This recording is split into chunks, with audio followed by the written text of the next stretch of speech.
gearing up for the big debate last night. Jeremy Hunt, porridge for breakfast. How about that? After the sound checks, it's not clear how much these hustings shifted votes amongst MPs. It was the man who didn't turn up who picked up a big-name endorsement. Health Secretary Matt Hancock, who pulled out last week, announced he was backing Boris Johnson. Not all Mr Hancock's backers are following him.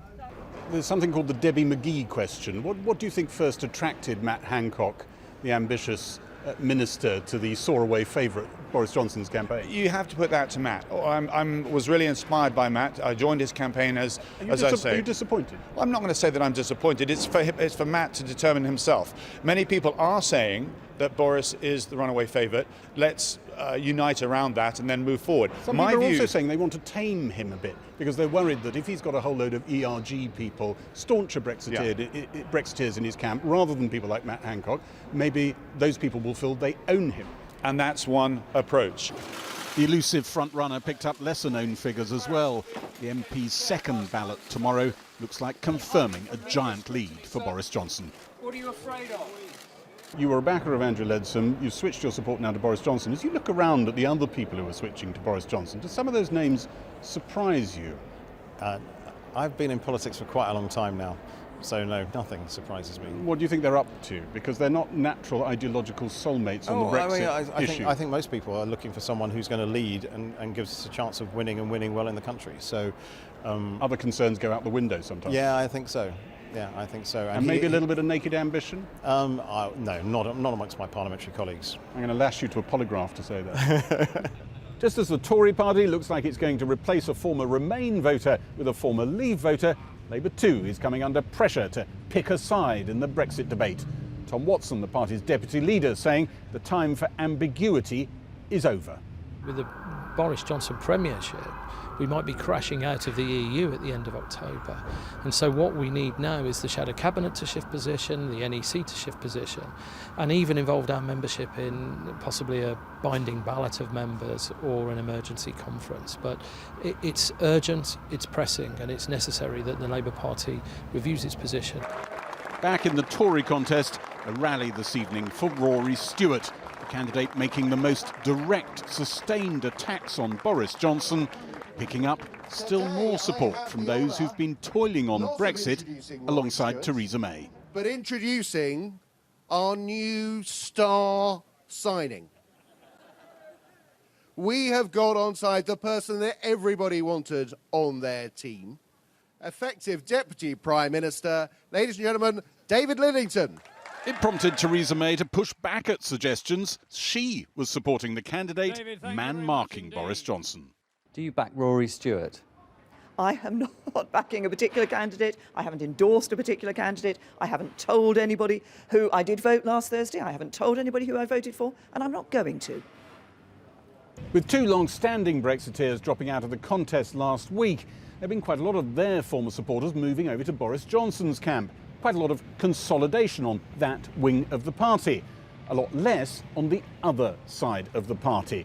Campaign teams saying they're really not sure, even after tomorrow's second ballot is revealed, whether there will be a clear front runner to go through to the final two with Boris Johnson that party members get to vote on. Gary Gibbon, Channel 4 News, Westminster. Well, now, Boris Johnson has yet to do any TV interviews, and today even ducked an off-camera hustings with political journalists. Our invitation to Mr Johnson, of course, remains open, but joining us from the House of Commons lobby is one of his biggest supporters, Jacob Rees-Mogg. Mr Rees-Mogg, where is Mr Johnson? Is he all right? Oh, well, Mr Snow, he is extremely well in fine fettle, and I attended a hustings he did earlier on, which he did with considerable elan, as he often does. The hustings was with MPs, but the subsequent hustings, which he'd also agreed to attend, he didn't attend. It was with journalists, political correspondents. It's MPs who are voting tomorrow rather than political correspondents, and he will be doing hustings with the BBC tomorrow evening. He has done an interview on the radio, he's done an interview with a newspaper, and he's an extremely well-known figure. There's not really a lot about Boris Johnson that people aren't aware of, including his very impressive record as Mayor of London. Well, now, the Chancellor, no less, says that he would not work with Mr Boris Johnson, and Philip Hammond, indeed, has sent everybody a letter talking about the uncosted tax for the rich that Mr. Johnson has promoted. Do you know whether it has been costed, and if so, how much it's going to cost us? Well, I haven't received this letter from the Chancellor, and the thing to remember is it doesn't cost us because it's people's money in the first place. This assumption that tax that is paid belongs to the government and we're lucky to be allowed to keep a little bit of our own money is fundamentally false. And the tax promise does no more than restore the position in terms of the number of people, the percentage of people paying the higher rate, to where it was when Nigel Lawson was Chancellor. In those days, 5% paid the top rate of tax. It's now 4.3 million people, a much higher percentage. Yes, but his record with money is not that good, is it? He spent £46 million of taxpayers' money in London on the Garden Bridge that never got built. What happened to that money, and when's it coming back? Well, but hold on, he managed to cut the council tax for Londoners by 20%. So absolutely you're able to point to the Garden Bridge that ended up not being built. But overall, his overall success was ensuring taxpayers were better off and kept more of their own money. That seems to me to be an absolute triumph in an era when council tax has been rising very significantly. There was a time when Jacob Rees-Mogg would have complained about £46 million of taxpayers' money being thrown down the River Thames. No, what I'm saying is that you need to look at the whole record rather than being uncharacteristically selective, if I may say so, that you need to look at the big picture of his success as Mayor of London, and council tax was cut by 20%, rather than one thing, which was an innovative scheme, was an exciting prospect, but which didn't in the end work. But if you only ever do things that are bound to work, then you'll be stuck in the mud. Well, still with the money, what mandate does he have to refuse the £39 million upon leaving on October the 31st or never?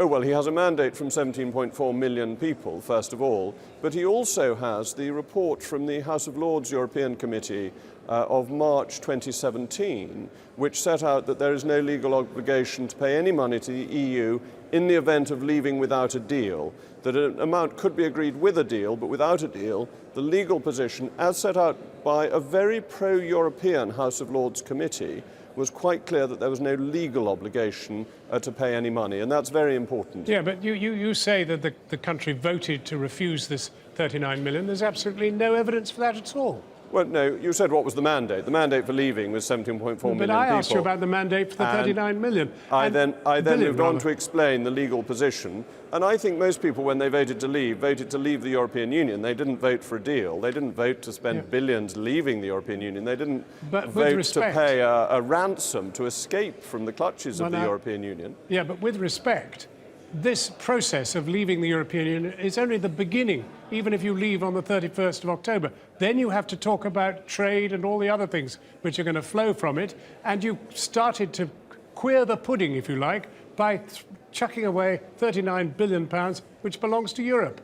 I'm most intrigued by what a queered pudding is, but never mind, leaving that to one side. I think the issue is that we leave the European Union and then we deal with the European Union like any other third country. It's not the process of leaving that is elongated, it's the future relationship with an independent organisation of which we're no longer a part. But you haven't talked about the 39 billion. What happens to it? I'll come back to the 39 billion.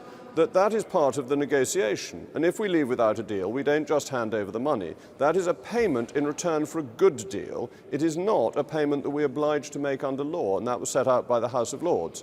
Now, we may wish, in terms of future deals we want to do, to make some contribution to the EU budget. That is not something anybody is ruling out. But if we leave without a deal, we keep the overwhelming majority of the money, and that is the clear legal position.